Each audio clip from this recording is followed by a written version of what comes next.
Ketika Pak Jokowi akan pergi berangkat menunaikan tugasnya sebagai kepala negara,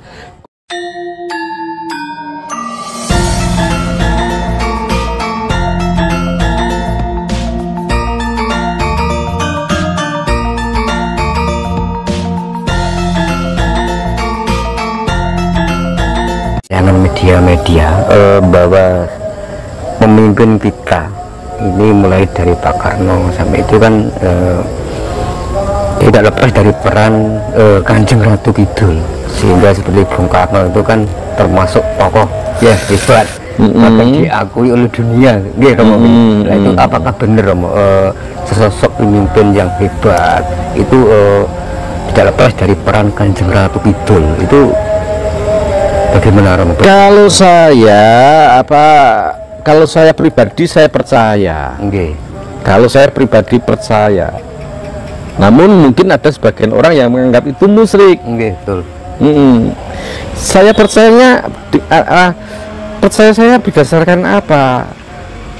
Manusia, para sesepuh atau manusia yang memang ahli tata brata ini akan selalu dilindungi oleh kodam bawaan. Nah, kodam bawaan ini yang disebut Kakang Kawah ini bisa mengirimkan sinyal kepada para penguasa alam gaib untuk melindungi bendorone gitu loh.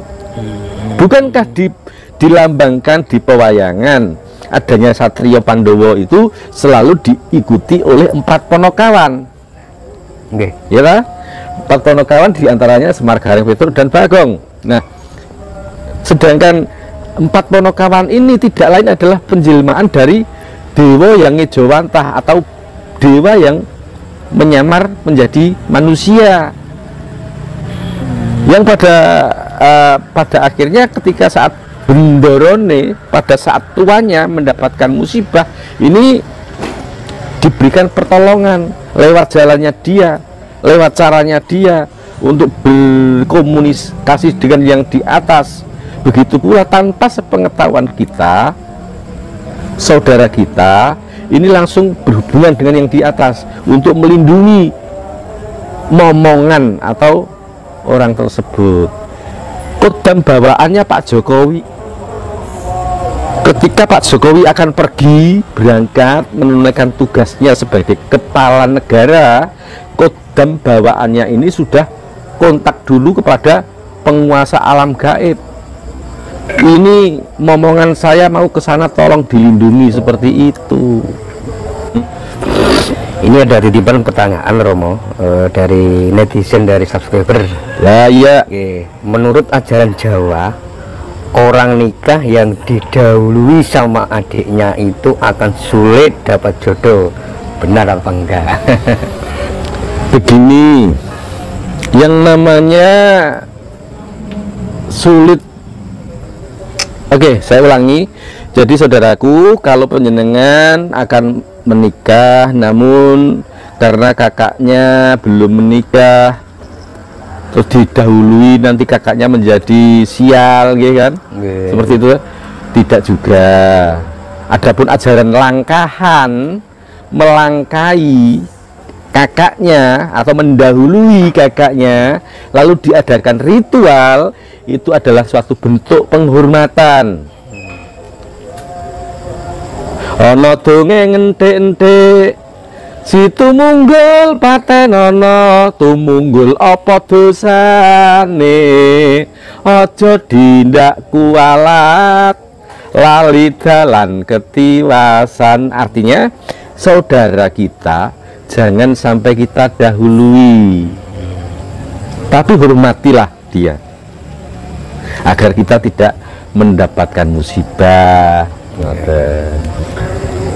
Setahun menikahkan anak 2 kali, yang satu anak kandung dan yang satu anak angkat. Apakah ada pantangannya atau larangannya? Tidak ada. Tidak ada, nggih. Tidak ada. Jadi setahun menikahkan 2 anak, jika tidak ada pertalian darah tidak masalah. Tapi setahun menikahkan 2 anak atau mungkin bersamaan sekaligus bertalian dengan darah, misalnya saya punya 2 anak perempuan, saya nikahkan sekaligus atau setahun 2 kali, ini tidak boleh, harus berganti tahun. Kenapa Romo? Enggak boleh. Akan berat terhadap pribadi sang wali, karena saya sebagai wali juga akan berat pula untuk mempelainya. Berat dalam arti saya tidak akan mampu dan tidak akan kuat. Musibah akan membayangi seperti itu. Landasannya apa? Yang menjadi patokan adalah anak ini mempunyai kejayaan atau kabejan sendiri-sendiri, yang tidak mungkin saya pikul bersamaan. Maka harus ditunggu setelah 1 tahun anak saya yang pertama menikah, mungkin 2 tahun atau 1 tahun berikutnya baru anak saya yang kedua. Kecuali jika anak 2 tersebut adalah tidak ada ikatan darah, yang satu anak kandung, namun yang satu anak angkat. Ini berarti kalau misalkan anak kandung itu efeknya ke depan bagi si anak itu seperti apa? Memang apakah kesulitan ekonomi atau sering-sering sakit apa gimana Romo? Banyak hal. Jadi banyak hal. Sebagai pelaku dalam upacara adat, saya banyak miteni atau mengingat di mana saat saya mendapatkan job manten kembar.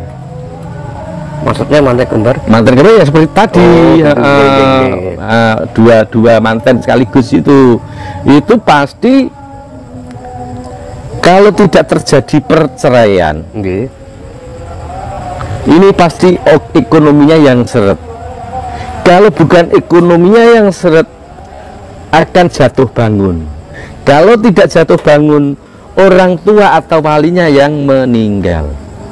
Itu pasti Romo. Pasti. Terus untuk menyiasati Romo, biar misalkan 1 tahun mau menikahkan 2 orang anak, itu untuk menyiasatinya bagaimana Romo? Ya, untuk mensiasatinya adalah yang satu dinikahkan terlebih dahulu. Setahun kemudian adakan pernikahan anak yang kedua, sekaligus resepsi. Baru kemudian yang pertama tadi ngikut. Jadi resepsinya mantannya 2, tapi sebenarnya yang satunya sudah menikah duluan. Ini satu. Yang kedua, yang satu diserahkan kepada besan. Jadi kita tidak mau tahu, kita hanya mencukupi segala administrasinya saja, dan kita tidak adang uduk loro. Tidak bancai cah loro. Jadi cukup bancai cah siji wae gitu.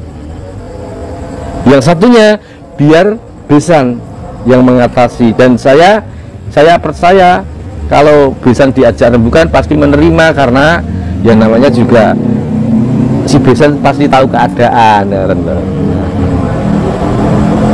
Ini ada pertanyaan lagi Romo dari subscriber, apa benar rumah menantu berhadapan rumah mertua akan membuat kehidupan menantu susah? Itu tidak juga. Jadi kalau rumah menantu dengan rumah mertua berhadap-hadapan itu enggak juga, hanya kadang-kadang kan ini ya secara sosial sajalah.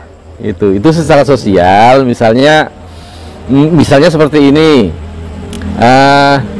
si mertua dalam kondisi saat kekurangan. Misalnya seperti ini,